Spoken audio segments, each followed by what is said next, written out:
ముందుగా 5 సార్లు ఓంకారనాథం చెప్తాను.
మనం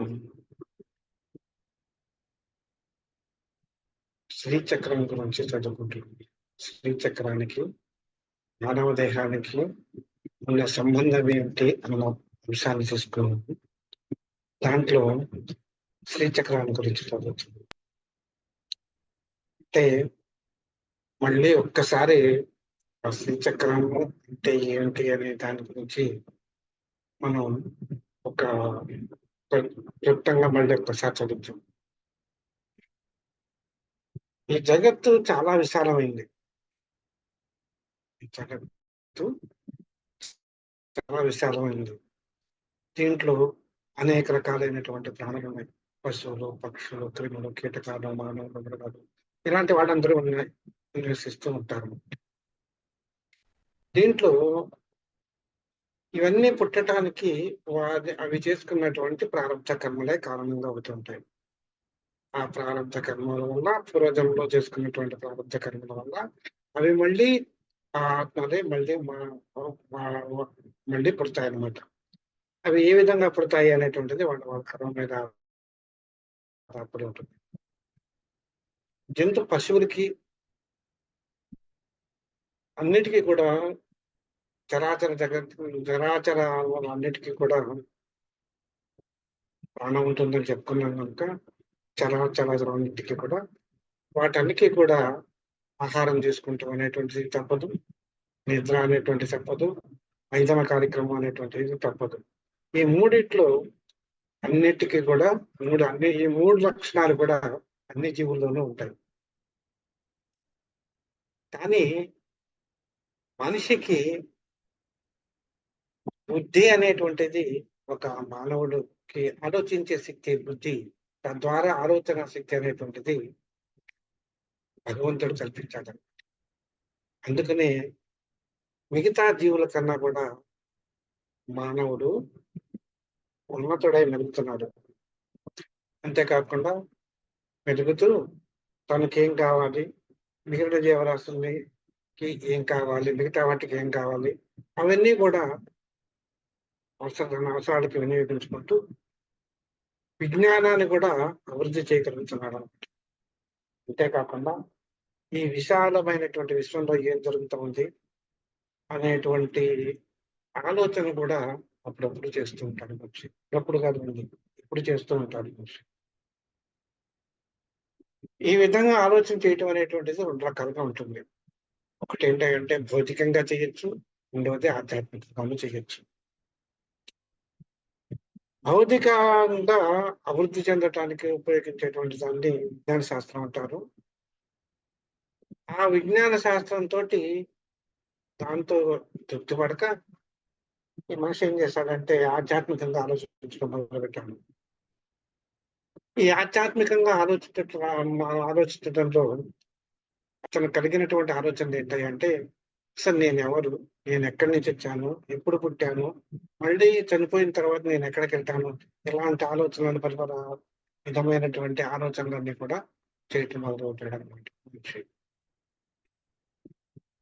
వీటి యొక్క ఈ ఆలోచన పరంపరలో వచ్చినటువంటి పర్యవసానమే, వీటి పర్యవసానమే వివిధ రకాలైనటువంటి మతాలు అని మనం చెప్పుకోవచ్చు.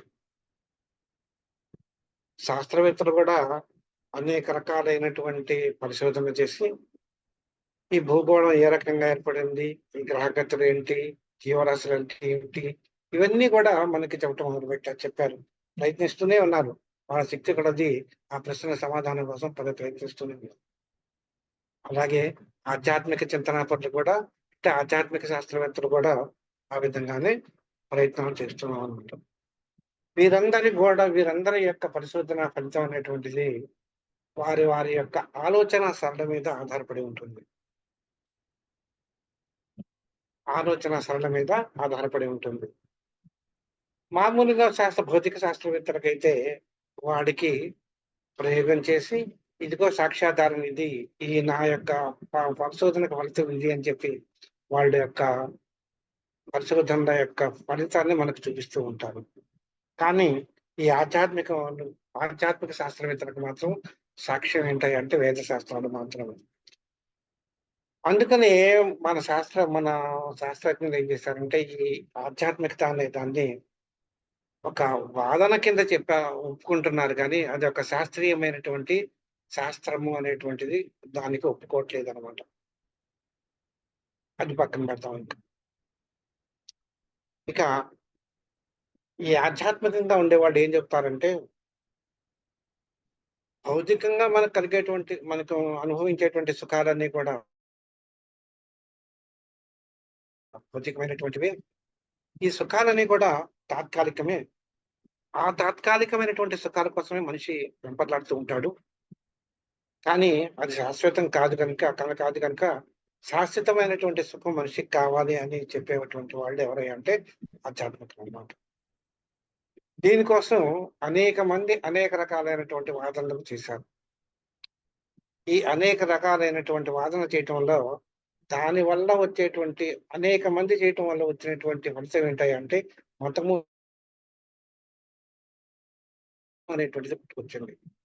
ఈ మతము అనేటువంటిది పుట్టుకొచ్చినటంలో ఏ మతం ఎవరికి ఇష్టం వచ్చినట్టు, ఎవరికి తోచినట్టు వాళ్ళు దాన్ని దాన్ని చెప్తూ వచ్చారనమాట. ఈ భౌతిక సుఖాలనే కానీ, లేకపోతే మనం ఎలా పుడుతున్నాము అని కానీ, మన పుట్టుక మరణాలు ఇవన్నీ కూడా విభిన్నమైనటువంటి మతాలు, వివిధ రకాలైనటువంటి మార్గాల ద్వారా మనకు చెప్తూ వచ్చారనమాట. మనం ప్రపంచంలో అనేక రకాలైనటువంటి వాళ్ళు ఆచరించే పద్ధతిని మనం ధర్మము అని అంటాం కనుక, ఆ ధర్మాలు అనేక రకాలైనటువంటి ధర్మాలు వచ్చాయండి ఇక్కడ. మన దీంట్లోనే మన భారతదేశంలోనే అనేక రకాలైనటువంటి మతాలు ఉన్నాయన్నమాట. ఈ మతాల్లో ఏ 2 మతాలు కూడా ఒకే రకమైనటువంటి అభిప్రాయాన్ని వెలబుచ్చవు. అనేక రకాలైనటువంటి మతాలు ఉన్నాయి. వాళ్ళ అభిప్రాయాలు వాళ్ళు చెప్తూనే ఉంటారు. ఇదిగో ఈ విధంగా జరిగింది, ఈ విధంగా జరిగింది. అలాంటిది ఏ 2 మతాలు కూడా ఒక రకంగా అయినటువంటి అభిప్రాయాన్ని వెళ్ళవచ్చు. కానీ ఒకటి మాత్రం చెప్తూ ఉంటారు. మనకు ఊహకి అందనటువంటి శక్తి ఏదో ఉంది. ఆ శక్తి మనల్ని అందరినీ కూడా నడిపిస్తూ ఉంది. అందరూ ఏ మతం వాడైనా ఒప్పుకునేటువంటి నిర్విధాంసమైనటువంటి ఒక అంశం అది. అది ఏదైతే ఉందో, ఆ శక్తి ఏదైతే ఉందో దాన్నే భగవంతుడు అంటున్నాం. దాన్నే దేవుడు అంటున్నాం. దాన్నే కొందరు పరబ్రహ్మ స్వరూపుడు అంటున్నాం. ఈ పరబ్రహ్మ స్వరూపుడు కానీ, లేకపోతే దేవుడు అని కానీ, భగవంతుడు అని కానీ మనం ఇప్పుడు చెప్తున్నా, ఈయన యొక్క లక్షణం ఏంటంటే ఆయన నిరాకారుడు, నిర్గుణ స్వరూపుడు, సర్వాంతర్యామి, ఆది అంతములు లేనటువంటి వాడు, లోకాలను సృష్టిస్తున్నాడు, మరి లయం చేస్తున్నాడు. ఇలాంటి లక్షణాలన్నీ కూడా కలిగి ఉన్నటువంటి వాడు అని చెప్పుకోవచ్చు అన్నమాట. ఇలా సృష్టి కొంతమంది ఏం చేశారంటే, ముఖ్యంగా మన దేశంలో హిందూ మతంలో, హైందవ సంప్రదాయంలో ఏం చేశారంటే, భగవంతుడి యొక్క రూపాన్ని కల్పించడానికి కొందరు మంత్ర రూపంలో చెప్పారు, కొందరు యంత్ర రూపంలోనే చెప్పారు. ఈ యంత్రము అంటే ఏంటంటే భగవంతుని యొక్క రూపంగా చెప్పారు. ఆ యంత్రంలో ఏంటుంటున్నాయి అంటే కొన్ని సరళరేఖలు ఉంటాయి, కొన్ని వక్రరేఖలు ఉంటాయి, కొన్ని వృత్తాలు ఉంటాయి, కొన్ని త్రిభుజాలు ఉంటాయి, కొన్ని చతురస్రాలు ఉంటాయి, కొన్ని బీజాక్షరాలు ఉంటాయి. వీటన్నిటి యొక్క కలయికతోటి కూడుకున్నటువంటిది. కొన్ని అన్నిట్లోనూ అన్నీ ఉండవు మళ్ళీ. కొన్ని కొన్ని విషయాలు కలయిక కొన్ని కొన్ని అంశాలు మాత్రమే దాంట్లో ఉన్నటువంటి ఏర్పరిచినటువంటి దాన్నే ఒక డ్రాయింగ్ అనమాట అది. ఆ డ్రాయింగ్‌నే మనం యంత్రము అని అనవచ్చును. అంటే మన హైందవ సంప్రదాయంలో అనేక మంది దేవతలున్నారు అని చెప్తున్నాం మనం. అనేక మంది దేవతలున్నారు గనక, ఆ దేవతల యొక్క స్వరూపాన్ని చెప్పటానికి అనేక రకాలైనటువంటి యంత్ర స్వరూపాల్ని మనం ఏర్పరిచారన్నమాట. అందులోనూ సృష్టికి కారణమైనటువంటి వాడు పరమాత్మ. అంటే పరమాత్మ భగవంతుడు అన్నాం మనం, ఇందాక దేవుడు అంటున్నాం, పరబ్రహ్మ స్వరూపం అంటున్నాం. ఆయన్నే ఈ లోకాలన్నింటినీ సృష్టించాడు అని మనం చెప్తున్నాం. అందులోనే ఆ యంత్రంలోనే మనం యంత్రం అని చెప్పుకుంటున్నాం గనక, ఆ యంత్రంలో భగవంతుడు ఉన్నాడు అని మనం చెప్తున్నారనమాట. కనుక ఆ యంత్రంలో కల్లా ఒక ప్రముఖమైనటువంటి యంత్రం ఏదయ్యా అంటే శ్రీచక్రము. ఈ శ్రీచక్రము అన్నిటికన్నా కూడా గొప్ప గొప్పదైనటువంటి యంత్రము అని, గొప్ప భగవత్ స్వరూపం అని చెప్పి, గొప్పదైనటువంటి యంత్ర స్వరూపము, భగవత్ స్వరూపం, పరబ్రహ్మ స్వరూపము అని మన ఆధ్యాత్మికవేత్తలు చెప్తూ ఉంటారన్నమాట. ఇక్కడ మనం ఒకానొక సమయంలో పరమేశ్వరుడు అమ్మవారికి చెప్పారట, శ్రీయంత్రం అంటే ఏంటనుకున్నావు? అదొక శక్తివంతమైనటువంటిది, అసామాన్యమైనటువంటిది, చరాచర జగత్తుకి ప్రత్యేకమైనటువంటిది శ్రీచక్రము అని చెప్పారంట పరమాత్ముడు. అంతేకాదు, ఎందుకన్నారు ఆ మాట అంటే, జగన్నిర్మాణానికి అవసరమైనటువంటి, మనం ఇదివరకు చాలా ప్రపంచ జగత్ సృష్టి కోసం చెప్పినప్పుడు పంచభూతాలు, పంచతత్వాలు, ఇంద్రియాలు ఇవన్నీ మనం చెప్పుకున్నాం. వాటన్నిటితోటి కూడుకున్నటువంటిదే మనకి ఈ జగత్తు అని చెప్పుకున్నాం. పంచభూతాత్మకమైనది ముఖ్యంగా ఏంటంటే పంచభూతాత్మకమైనటువంటిది ఈ జగత్తు అని చెప్పుకున్నాం. అలాగే ఈ పంచభూతాలు, పంచతత్వాలు, పంచ తన్మాత్రలు, ఆ యొక్క తత్వాలు ఇవన్నీ కూడా శ్రీచక్రంలో ఉన్నాయి. అందుచేతనే ఇది మానవాళికి ప్రతీక అని చెప్పి విశ్వంలో మానవాళికి, విశ్వానికి ప్రతీక అని చెప్పి భగవంతుడు అమ్మవారికి చెప్పినట్టుగా మనకి పురాణ గ్రంథాల్లో ఉన్నదన్నమాట. కనుక మానవ దేహంలో కూడా మనకి కూడా జ్ఞానేంద్రియాలు, కర్మేంద్రియాలు, తర్వాత మనస్సు, ఇలా మనకి కూడా ఇంద్రియాలన్నీ కూడా మనకున్నాయి. ఇలా 11 ఇంద్రియాలు ఉన్నాయి. ఈ 11 ఇంద్రియాలు కూడా మనకి శ్రీచక్రంలో కూడా ఉన్నాయి. అంటే అందుచేతన ఈ శ్రీచక్రం అనేటువంటిది సామాన్యమైనటువంటిది కాదనమాట. ఇది ఒక సాధకుడు ఎవరైతే ఉన్నారో ఆ సాధకుడు యొక్క కోరికను తీర్చేటువంటి భగవత్ స్వరూపమైనటువంటి యంత్ర రూపము అని చెప్పి పరమేశ్వరుడు చెప్తాడు. ఇది ఏదో దేవతల యొక్క నివాసము అంటే, ఈ యంత్రంలో అనేక మంది దేవతలు కొలువై ఉంటారు అని చెప్పి చెప్తారనమాట. అంతేకాదు, ఈ దేవతల యొక్క సర్వ జగత్తు మనకి నిత్య మానవాళికి ప్రతీక అని చెప్పాం కనుక దాని అర్థం ఏంటనమాట, ఈ బ్రహ్మాండం అంతా కూడా ఈ శ్రీచక్రంలో ఇమిడి ఉన్నది అని చెప్పి చెప్తారనమాట. అందుచేత అలాగే ఈ విశ్వంలో విశాల విశ్వంలో ఉన్నటువంటి మానవాళి అంతా కూడా మానవాళి ఉంది అంటే మానవ తత్వం అంతా కూడా, మానవతత్వం అంటే ఇక్కడ పంచభూతాలతత్వమైనటువంటిది మానవ శరీరం అని చెప్పాం. దశేంద్రియాలు, మనస్సు, ఇలా 25 తత్వాలతో కూడుకున్నటువంటిదే ఈ మానవ శరీరం. అదంతా కూడా ఈ శ్రీచక్రంలోనే ఉన్నది అని చెప్పి చెప్తారనమాట. ఇక్కడ ఈ శ్రీచక్రాల్ని మనం ఇండియాలోనే కాదు, ప్రపంచ దేశాల్లో అన్నింటిలోనూ కూడా ఈ శ్రీచక్రంలో ప్రతిబింబడి ఉంటుందన్నమాట. ఈ మధ్య కాలంలో ఇక్కడ అమెరికాలో ఒక చోట యొక్క చెరువులో ఒక సరస్సులో అడుగు భాగంలో శ్రీచక్రం లిఖింపబడి ఉంది అని చెప్పి ఆ మధ్య వీడియో ఒకటి బయటకు వచ్చిందనమాట. అంటే దాని అర్థం ఏంటనమాట, యాక్చువల్గా అమెరికా ఖండాన్ని నాగలోకము అంటారనమాట దాన్ని. అంటే పాతాళ లోకం అన్నమాట. పాతాళ లోకం అంటారు దాన్ని. నాగలోకం అంటారు. అలాంటి పాతాళ లోకంలోనే ఈ శ్రీచక్రం ఉన్నది అంటే, మొత్తం ఈ భూమి అంతటికి కూడా, మొత్తం ఈ విశ్వం అంతటికి కూడా ఈ శ్రీచక్రంలో ఉన్నది అనే అర్థం అనమాట. అంతేకాకుండా లౌకిక, అలౌకిక భావాలన్నీ కూడా ఈ శ్రీచక్రంలోనే ఉన్నాయన్నమాట. ఇలాంటి భావాలు ఉండటం వల్ల దీనిలో అనేక రకాలైనటువంటి మతాలు, అనేక రకాలైనటువంటి పద్ధతులు, అనేక రకాలైనటువంటి హ్మ్. ఆచారాలు, అనేక రకాలైనటువంటివి ఏర్పడినాయన్నమాట. అంటే రకరకాల మార్గాలు ఎన్నైనా కూడా వీటి సాయుధ్యం ఒక్కటే. మొట్టమొదటి దాని యొక్క ఆశయం ఏంటంటే మోక్ష పదగామటం. అంటే భగవదారాధన వల్ల మనం మోక్షం సంపాదించవచ్చును. ఆ భగవదారాధనలో యంత్ర రూపంలో కలవాలంటే శ్రీచక్రం విశిష్టమైనటువంటిది అని చెప్తూ ఉంటారన్నమాట. ఇక్కడ ఈ మతము అనేటువంటిది మనకి అంటే మనలో ఉన్నటువంటి ఆధ్యాత్మిక చింతన పెరగటానికి ఉపయోగపడుతుంది. అట్లాగే సమాజం యొక్క శ్రేయస్సును పెంచడానికి ఉపయోగపడుతుంది. ఈ సంపాదించటకు ఉపయోగపడుతుంది. దీన్ని చెప్పేదెవరు? ఒక ఒక ఒక మతం అన్నమాట చెప్తుంది మనకి. ఈ మతం అనేటువంటిది మనం దేనికి ఉపయోగపడుతుంది? భగవంతుడి యొక్క చేరటానికి ఒక మార్గాన్ని మనం చూపించేటువంటిది మతము అని మనం చెప్పుకోవచ్చునన్నమాట.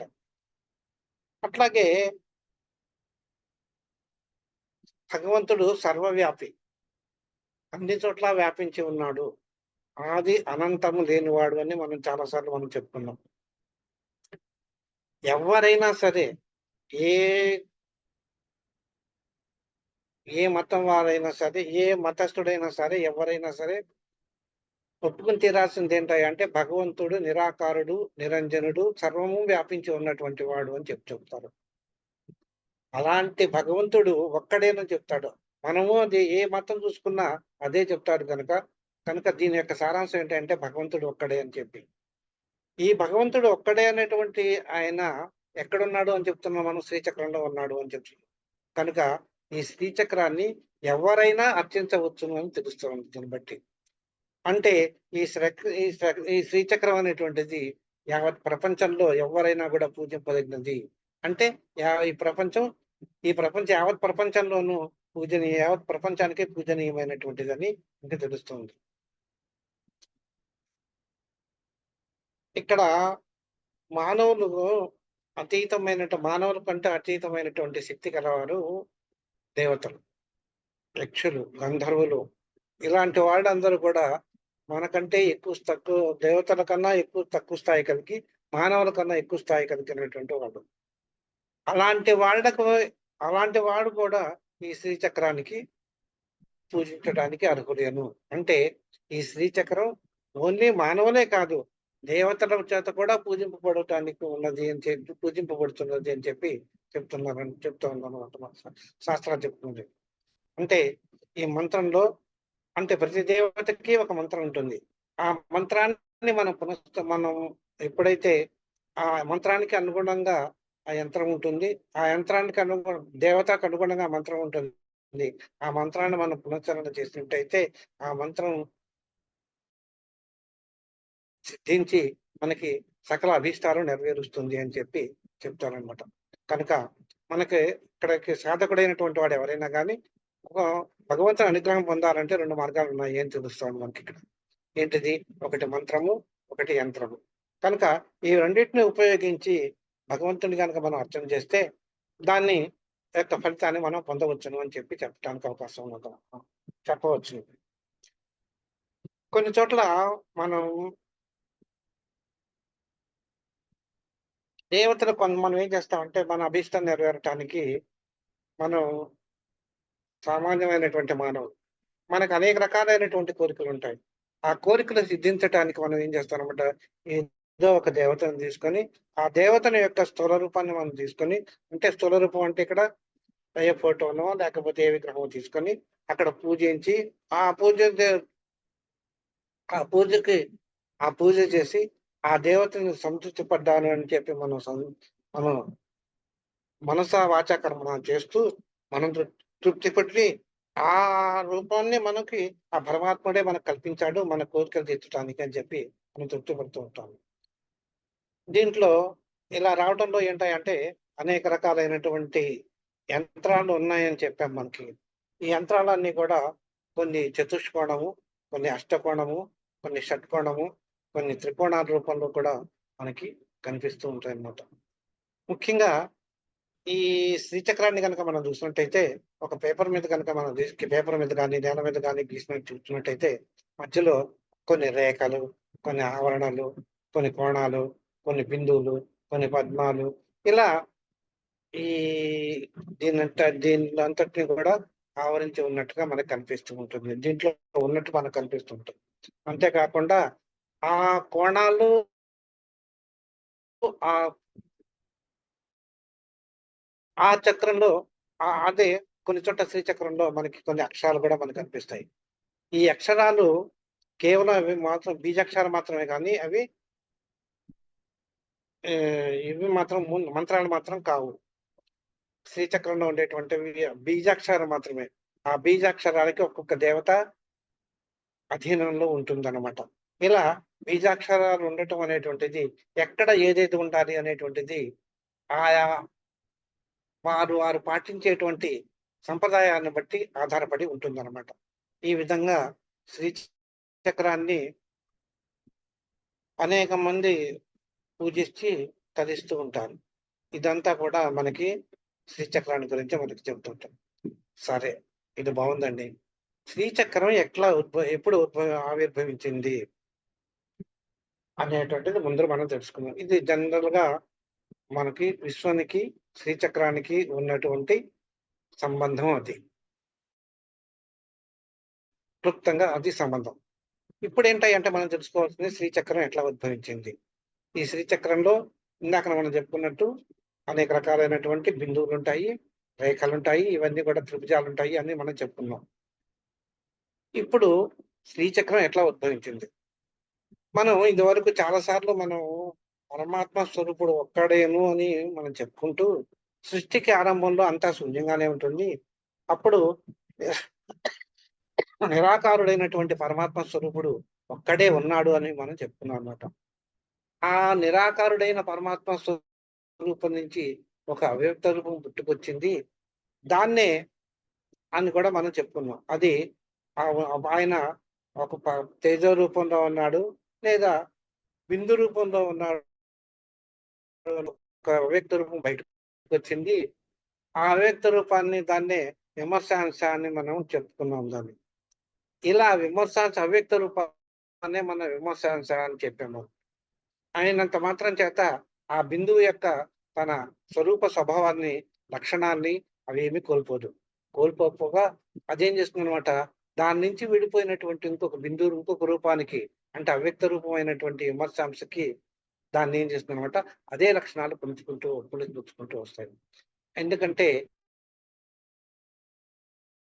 యొక్క లక్షణం కానీ తన తండ్రి యొక్క లక్షణాన్ని కానీ ఏ విధంగా పుంజుకుంటూ వస్తూ పుచ్చుకుంటాడో ఇక్కడ కూడా ఆ పరమాత్మ స్వరూపుడైనటువంటి బిందు రూపంలో ఉండేటువంటి పరమాత్మ స్వరూపం నుంచి విడిపడినటువంటి విమర్శనాంశ దాన్నే మనం పరమాత్మని అవ్యక్త రూపాన్ని మూల ప్రకృతి అని, లేకపోతే పరమేశ్వరి అని ఇలా అనేక రకాలుగా మనం చెప్పుకున్నాం. ఆ తేజోమైనటువంటి ఆ బిందు రూపంలో నుంచి ఒక కాంతి రూపంలో వెలువడినటువంటిది ఈ అవ్యక్తమైనటువంటి రూపం. ఆ లక్షణాన్ని పుణుకుపుచ్చుకుంటూ ఉంటుంది అనమాట. ఇక్కడ ఒక సిద్ధాంతం ప్రకారం ఏంటంటే ఆ బిందు రూపంలో ఉండేటువంటి పరమాత్మ స్వరూపం నుంచి ఎదురైనటువంటి అవ్యక్త రూపం ఒక త్రికోణ రూపంలో ఉంటుంది అని చెప్పారనమాట. ఎప్పుడైతే పరమాత్మ తాను సృష్టి చెయ్యాలి అని సంకల్పిస్తాడో ఆ సంకల్పించినప్పుడు దాని నుంచి వచ్చేటువంటి ఆ కిరణాలు, శక్తి కిరణాల వల్ల ఒక త్రిభుజం ఏర్పడుతుంది. ఆ త్రిభుజాన్ని అంటే తనలో ఉన్నటువంటి శక్తిని బయటికి పంపిస్తాడు. అదే త్రికోణం అని చెప్తానన్నమాట. ఆ త్రికోణమే మనకి అమ్మవారు అని, మనకి పరమేశ్వరి అని, మూల ప్రకృతి అని కానీ అనేక రకాలుగా మనం చెప్తూ వస్తూ ఉంటాం. అంటే ఇక్కడ మనం గుర్తులు పెట్టుకోవాల్సింది ఏంటంటే బిందువు అనేటువంటిది పరమేశ్వర స్వరూపంగాను, ఈ త్రిభుజము అన్న దాన్ని మనం అమ్మవారి రూపంలోనూ మనం చెప్తూ వస్తున్నాము. ఇక తర్వాత దీని నుంచే ఈ త్రికోణం నుంచే మనకి నామరూపాత్మకమైనటువంటి ఈ జగత్తంతా వచ్చింది అని చెప్తారనమాట. ముందుగా దానికంటే ముందేంటనమాట, నామరూపాత్మకం, దానికి ఒక పేరు లేదు అప్పుడు. రూపం మాత్రమే వచ్చింది. ఆ రూపంలో తర్వాత మనం ఏమన్నా ఓహో! ఇదంతా విశ్వము, దీనికి ఈ పేరు, ఇది భూగోళం అని గాని, దీనికి ఇంకో రకానికి ఇంకో రకమైనటువంటి అలా పేరు పెట్టుకుంటూ మనం వచ్చామనమాట. అంటే ముందు జగత్తు అనేటువంటిది ఒక రూపరూపాత్మకంగా సంతరించుకొని, అంటే ఆ త్రిభుజం నుంచి వచ్చినటువంటి ఏదైతే రూపం ఏదైతే ఉందో దాన్ని ముందు రూపాత్మకంగా ఉండి, ఆ తర్వాత దానికి ఒక పేరు పెట్టుకున్నాం గనక అది నామరూపాత్మకమైనటువంటి జగత్తుగా మారింది. తర్వాత దాంట్లోనే దాంట్లో భాగంగానే పంచభూతాలు ఏర్పడినాయి. పంచభూతాలు అంటే ఇక్కడ నిప్పు, భూమి, ఇవి పంచభూతాలు. ఈ పంచభూతాలు ఏర్పడినాయి. ఈ పంచభూతాల నుంచి వాటి యొక్క గుణాలైనటువంటి పంచ తన్మాత్రలు ఏర్పడాయి. అంటే ఈ పంచభూతాలు అనేటువంటివి ముందుగా మనకి ఏర్పడ్డాయి అనేటువంటిది తెలుస్తుంది.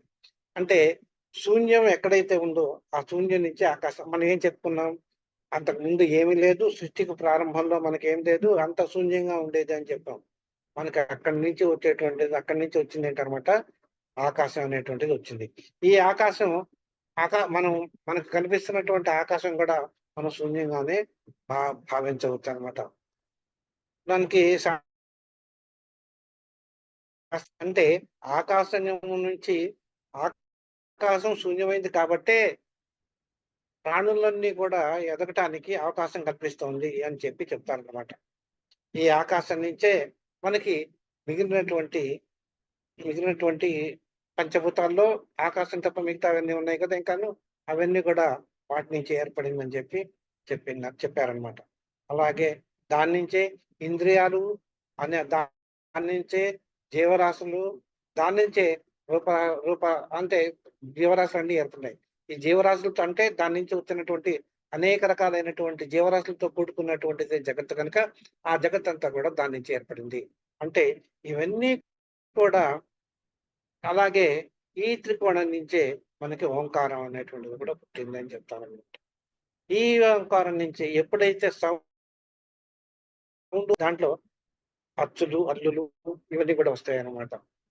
అంటే వాక్కు ఎప్పుడైతే ఓంకారం అనేటువంటిది మనకి వాక్కు సంబంధించింది కనుక ఆ వాక్కులకు వచ్చేసరికల్లా మళ్ళీ అచ్చులు, అల్లులు, తర్వాత పదాలు, మంత్రాలు, వేదశాస్త్రాలు ఇవన్నీ కూడా దాని నుంచే వచ్చాయి అని మనకి శాస్త్రం చెప్తుంది అనమాట. అంటే ఇదే దీనంతటిని కలిపి మనం ఏమంటాం అనమాట, నామరూపాత్మకమైనటువంటి జగత్తు అని అంటామన్నమాట. ఈ విధంగా నామరూపాత్మకమైనటువంటి ఈ జగత్తు ఏర్పడినప్పుడు జగత్తు ఎక్కడి నుంచి వచ్చిందయ్యా అంటే మనకి ఈ శ్రీచక్రం నుంచే వచ్చింది అని మనం చెప్పచ్చు. సరే, ఈ పరమేశ్వరుడికి ఇందాక మనం చెప్పుకున్నట్టు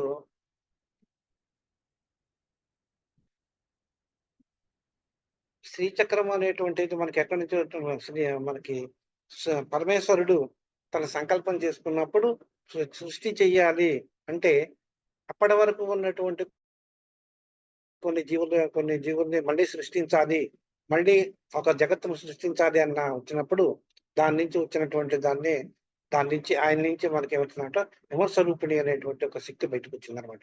అదే మనకి త్రికోణం అని చెప్పాం. దాని నుంచి జగత్తు ఉద్భవించింది అని చెప్పాం. అదే దాన్నే ఈ త్రికోణాన్ని మనం శ్రీచక్ర రాజనిలయ, శ్రీచక్ర నగర సామ్రాజ్ఞి, శ్రీచక్ర సంచారిణి అని అనేక రకాలైనటువంటి పేర్లతో దాన్ని ఆ శ్రీగుడిని పిలువబడుతుంటుంది అనమాట. అంటే అమ్మవారు పరమేశ్వరి స్వరూపంగా మనం చెప్పేటువంటి మూల ప్రకృతి స్వరూపంగా చెప్పేటువంటి అమ్మవారు ఈ త్రిభుజంలోనే నివసిస్తూ ఉంటుంది, అంటే శ్రీచక్రంలోనే నివసిస్తూ ఉంటుంది అనేటువంటిది మనకి తెలుస్తూ ఉంటుంది అనమాట. అంటే ఈ విధంగా శ్రీచక్రం అనేటువంటిది మనం చూసుకున్నట్టయితే ఈ శ్రీచక్రంలో మొత్తం 9 రకాలైనటువంటి కోణాలు ఉంటాయి అన్నమాట. ఈ శ్రీచక్రంలో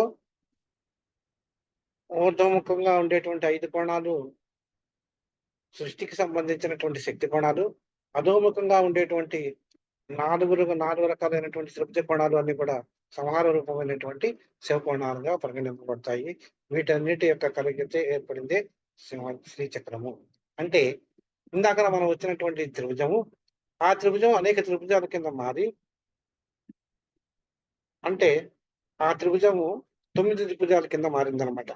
ఆ 9 త్రిభుజాల్లో 5 త్రిభుజాలు అమ్మవారికి సంబంధించినవి గాను, ఆ మిగతా 4 అయ్యవారికి సంబంధించింది గాను, శివకోణాలు గాను చెప్పడం జరిగింది. వీటన్నిటి యొక్క కలయికతోటి ఏర్పడినటువంటిది మనకి ఈ శ్రీచక్రము అనేటువంటిది మనకి చెప్తున్నారు. అంటే ఈ శ్రీచక్రం అనేటువంటిది ఎప్పుడైతే అమ్మవారు ఇన్ని చక్రాల కింద విభజించి, ఇన్ని త్రిభుజాల కింద, ఇన్ని చక్రాల కింద విభజించబడిందంటే అమ్మవారు, అంటే ఆ త్రిభుజంలో ఉండేటువంటి త్రిభుజ రూపంలో ఉండేటువంటి అమ్మవారు తను తాను చూసుకున్నప్పుడు అనేక రకాలుగా విడిపోయింది. అంటే అనేక రకాలుగా వచ్చింది అమ్మవారు అని మనం చెప్పుకోవచ్చు అన్నమాట. ఇక్కడ మనకి ప్రళయం సంభవిస్తున్నప్పుడు, ఎప్పుడైనా ప్రళయం సంభవించినప్పుడు జగత్తులో ఉన్నటువంటి కీటకాలన్నీ కూడా నాశనం అయిపోతాయి అని మనం చెప్పుకున్నాం. అన్ని జీవరాశులన్నీ కూడా దాంట్లో అన్నీ కూడా మరణించినవన్నీ కూడా ముక్తిని పొందవు. మళ్ళీ పుట్టాలని. ఆ ఎందుకు పుట్టాలి అంటే వాటి ఇంకా ప్రారంభ కర్మ ఇంకా మిగిలి ఉండాలి. ఎప్పుడైతే ప్రారంభ కర్మ పూర్తిగాన అయిపోతుందో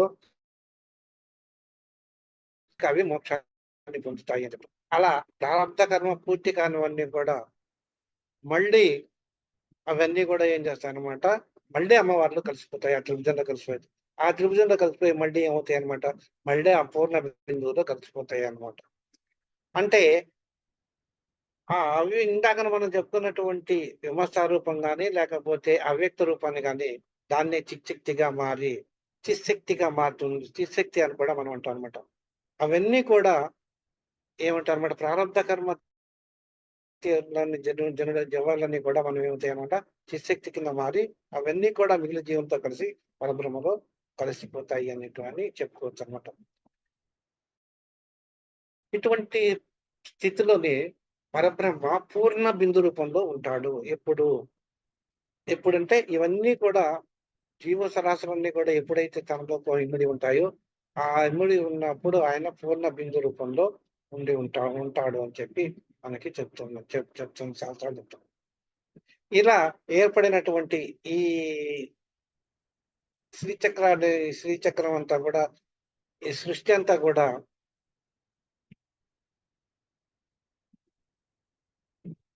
మనకి ఏం చెప్పాము, విమర్శాంశ నుంచి మనకి మిగతా లోకాలన్నీ పుడుతున్నాయి, అంటే సృష్టి జరుగుతూ ఉంది అని చెప్పుకున్నాం. అంటే ఇక్కడ మనకు ఒకటి గుర్తుపెట్టుకోవాలి. ఇక్కడ ఏంటంటే పరబ్రహ్మస్వరం స్వయం ప్రకాశం కలిగినటువంటి వాడు అని మనం చెప్పుకున్నాం. ఆయన్ని ప్రళయకాలంలో అన్ని కూడా తనలోనే ఉంటాయి అని జీవులు కూడా మనం చెప్పుకున్నాం. ఎప్పుడైతే ఆయనకి సృష్టి చేయాలని సంకల్పించినప్పుడు దాంట్లో మన ఆయనలోంచి విమర్శాంశ బయటకు తీసుకున్నాడు అని చెప్పుకోవడం. ఆ తర్వాత ఏం జరుగుతుంది అంటే స్ఫురణ కలగాలి ఆయనకి. ఏంటి, నేను సృష్టి చెయ్యాలి అనేటువంటిది స్ఫురణ కలగాలి. ఆ స్ఫురణ కలిగినప్పుడే మనకి సృష్టి జరుగుతుంది అని మనకి చెప్పబడుతుంది. అంటే విమర్శాంశ అయినటువంటి అమ్మవారు తన క్రియాశక్తి రూపంలో ఉండేటువంటి పరబ్రహ్మ స్వరూపాన్ని, పరబ్రహ్మ స్వరూపం అంటే పరబ్రహ్మకి సృష్టి చేయాలి అనేటువంటి క్రియాశక్తి ఆయనకి ఎప్పుడైతే కలుగుతుందో, ఆ రెండిటి అంటే అమ్మవారు అయ్యవారిని మనం చేయాలని ఒకసారి చూసినప్పుడు కలిగేటువంటిది స్ఫురణ అని మనం చెప్పబడుతూ ఉంటాం అన్నమాట. అంటే మాయాశక్తి, జ్ఞానశక్తి రెండు కలిసినట్లయితేనే ఈ సృష్టి అనేటువంటిది జరుగుతుంది అని చెప్తున్నారు అనమాట. అంటే దీంతో పాటు 36 తత్వాలు కూడా ఉన్నాయి అని చెప్తున్నారు అనమాట. ఇలా జరిగినటువంటి సృష్టిలో 36 తత్వాలు ఉంటాయి అన్నమాట.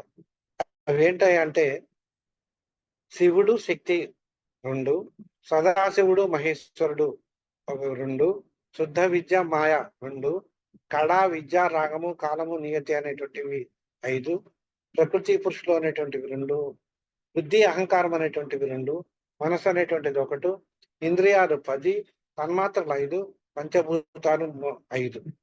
ఇవన్నీ కలిపి మొత్తం 36 తత్వాలు.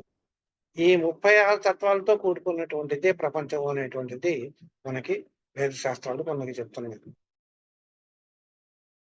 శంకరాచార్యులు వారు ఏం చెప్పారంటే, కాదు మనకుండే తత్వాలు ఓన్లీ 25 మాత్రమేను అని ఆయన చెప్పారన్నమాట. ఆయన చెప్పి 26వ తత్వం ఒకటి ఉన్నది, దాన్నే షోడశీ కళ అంటారు. ఆ షోడశీ కళే పరబ్రహ్మ స్వరూపం అని చెప్తాను. అంటే ఇక్కడ మన శివుడు అని చెప్పాను మనొకటి. ఇక్కడ శివుడు అనేటువంటి పదం ఇప్పటికి లేదు. దాన్నే పరబ్రహ్మ స్వరూపం అని మనం అంటాం. అంటే ఇక్కడ మనం చూసుకున్నట్టయితే బిగినింగ్ లోనేమో మనకి శివుడితో స్టార్ట్ అయింది. ఎండింగ్ లోనేమో పంచభూతాలతో స్టార్ట్ అయింది. ఈ పంచభూతాలతో ఎండ్ అయింది. ఈ పంచభూతాల్లో చివరిది భూమి. ఈ పంచభూతాలు 5 చివరిది భూమి అనమాట. అంటే శివుడికి అంటే శివుడు అంటే పరబ్రహ్మ స్వరూపానికి ఈ పంచభూతాల్లో ఉండేటువంటి భూమికి మధ్యన ఉండేటువంటి ఈ ఇదంతా కూడా మనకి అన్ని తత్వాలకి తో కూడుకున్నటువంటిది, అన్ని తత్వాలతోనే అతీతమైనటువంటిది అని మనం చెప్పుకోవచ్చు అనమాట. అంటే ఈ తత్వాలతో కూడుకున్నటువంటి శివతత్వం ఏమో అక్కడ శూన్యాకారంలో శూన్యమైనటువంటిది.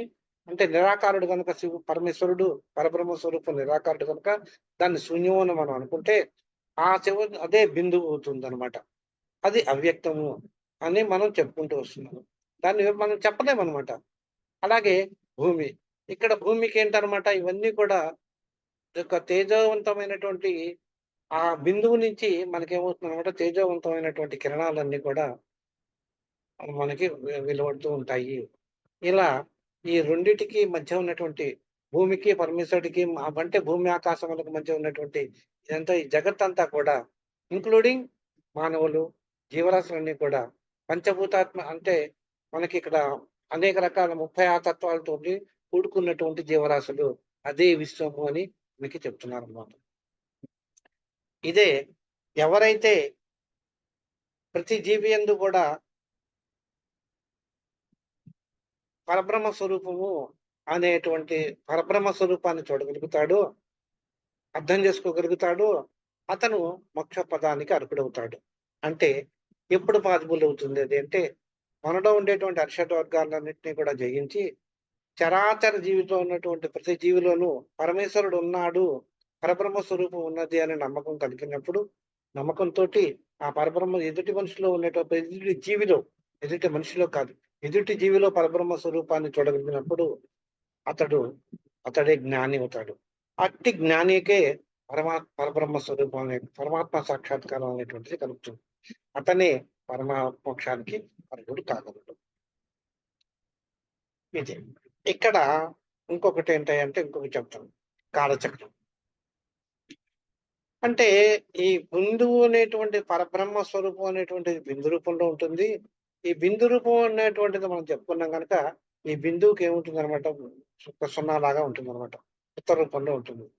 అంటే ఈ బిందువుకి మనం ఇందాకనే మనం చెప్పుకున్నాం పరమేశ్వరుడు ఆ ప్రకాశవంతమైనటువంటి వాడు అనేటువంటి.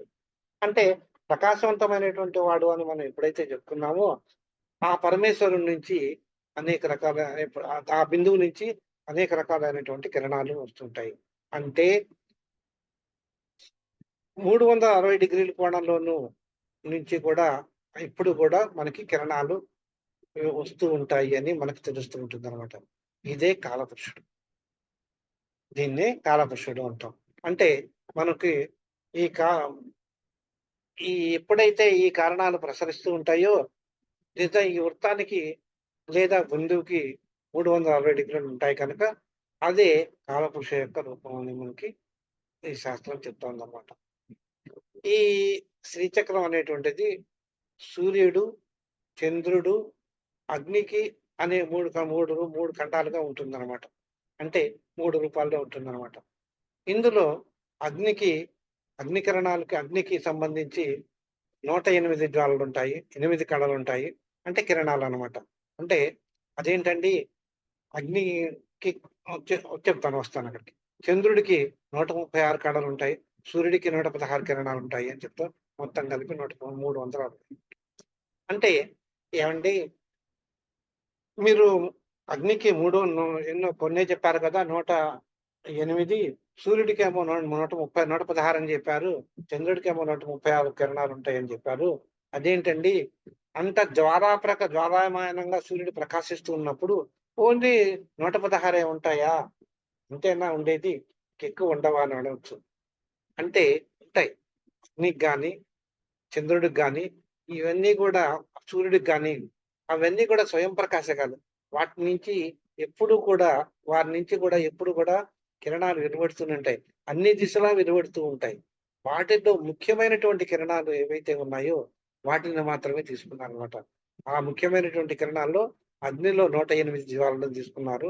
అంటే ఇక్కడ అగ్ని జ్వలించేవాడు గనుక ఇక్కడ కిరణము అనలేదు, జ్వల అని అన్నారు. అలాగే చంద్రుడికి చంద్రుడి యొక్క ఉద్దిక్షయాలు మనకి ఉన్నాయి గనక దాన్ని ఇక్కడ 136 కళలు అన్నారు అక్కడ చంద్రుడికి సంబంధించి. అలాగే సూర్యుడికి 116 కిరణాలు అన్నారు. అంటే సూర్యుడు తేజోమానంగా వెలుగుతూ ఉంటాడు గనక అక్కడి నుంచి వచ్చేటువంటి కిరణ రూపంలోనే మనకి వెలుగును ప్రసాదిస్తాడు గనక ఆయన్ని ఇక్కడ కిరణము అనేటువంటి వర్డ్‌ని ఉపయోగించారు.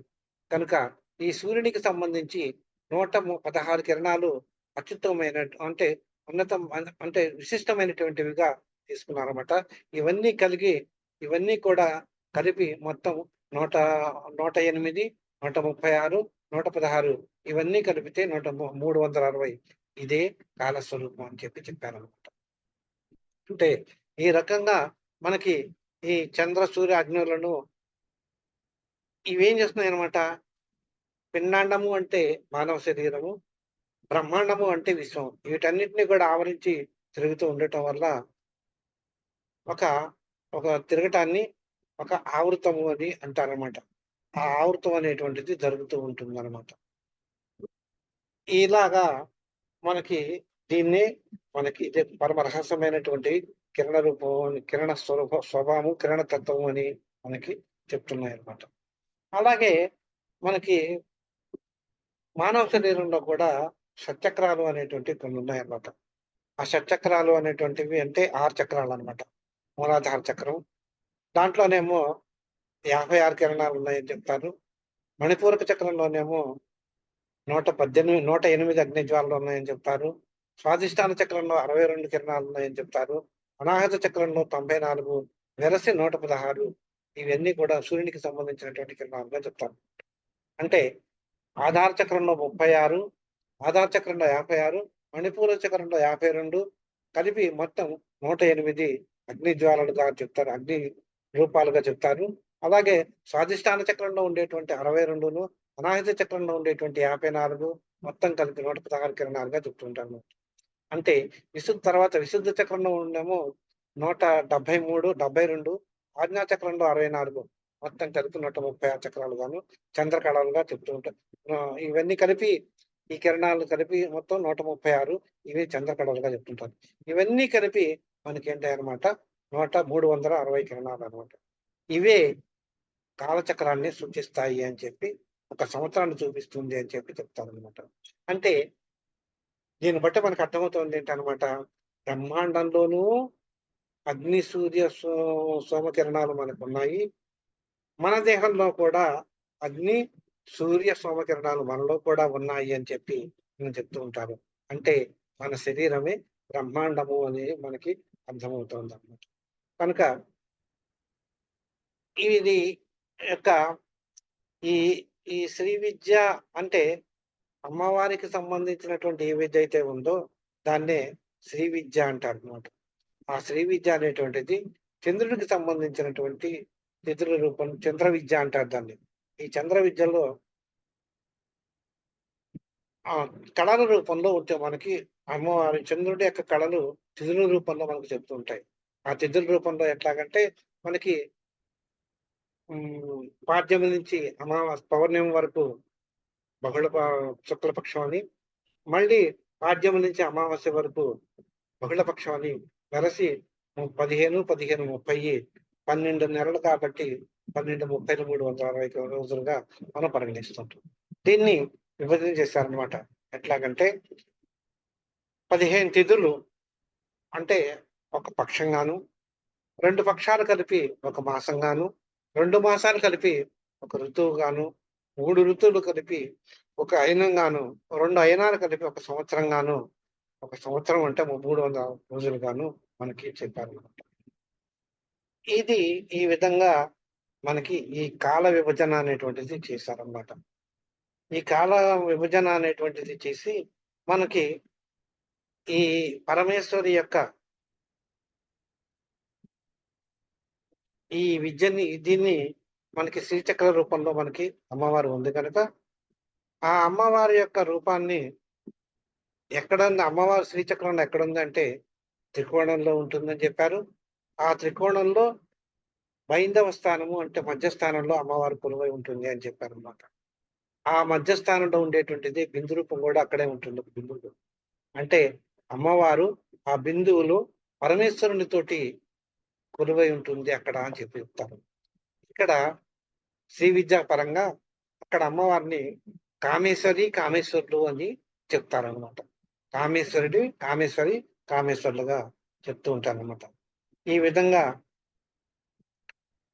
ఈ శ్రీచక్రం అనేటువంటిది పంచభూతాత్మకమైనటువంటిది, తన్మాత్ర స్వరూపమైనటువంటిది, ఇంద్రియాల రూపంలో ఉన్నటువంటిది, మనోరూపంలో ఉన్నటువంటిది, మాయాతత్వ రూపంలో ఉన్నటువంటిది అమ్మవారుగా మనకి ఈ శ్రీచక్రం గురించి మనకు చెప్తారనమాట.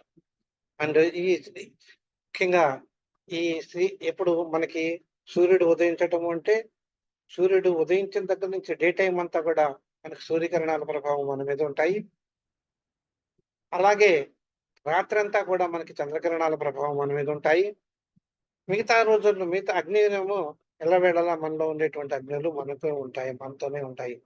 ఈ విధంగా ఈ కాంతులన్నీ కూడా మనల్ని ప్రభావితం అంటే మనకి ఈ జగత్తులో ఉండేటువంటి చరాచర జీవులన్నింటినీ కూడా ప్రభావితం చేస్తూనే ఉంటాయి.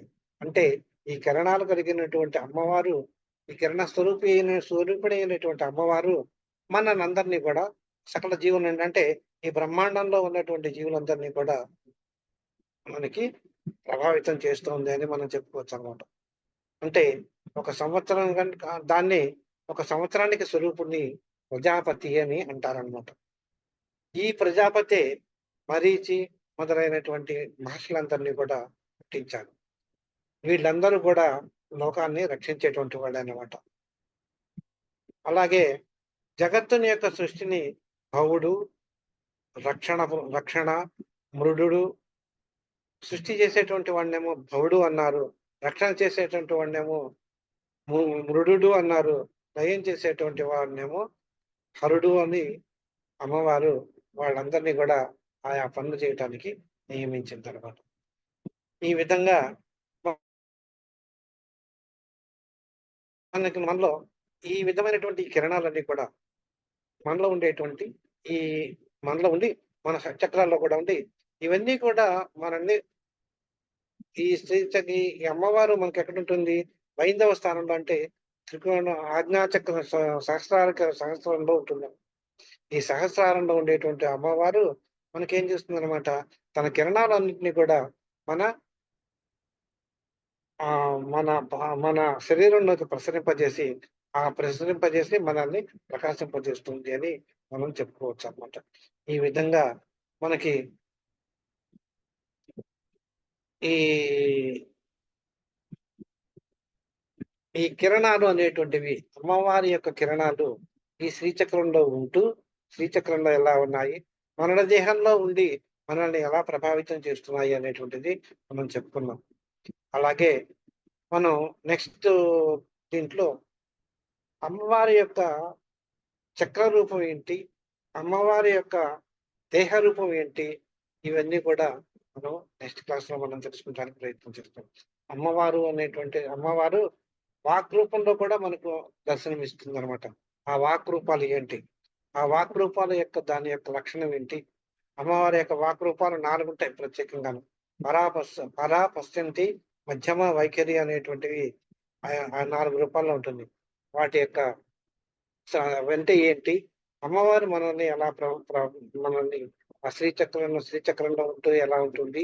మనలో ఉంటే ఎలా ప్రభావితం చేస్తుంది అనేటువంటివి మనం తెలుసుకుందాం. ఇవి మనం నెక్స్ట్ క్లాస్‌లో మనం ఈ వివరం అంతా కూడా మనం తెలుసుకుందాం. అంటే నా ఉద్దేశంలో ఏంటంటే, ఈ శ్రీచక్రంలో ఉండేటువంటి అమ్మవారు శ్రీచక్ర స్వరూపం గనుక, అమ్మవారు శ్రీచక్రంలో ఉండి మనల్ని శ్రీచక్ర రూపమే మనం ఆరాధిస్తున్నాం గనుక, ఆమె మనలో ఉండేటువంటి రూపాన్ని కూడా మనల్ని ఎలా ప్రభావితం చేస్తుంది అనేటువంటి విషయాన్ని మనం కూలంకషంగా చెప్పాలి మీకు అనేటువంటిది నా యొక్క కర్తవ్యం. దీంట్లో ఏమన్నా డౌట్ ఉంటే మీరు అడగొచ్చు.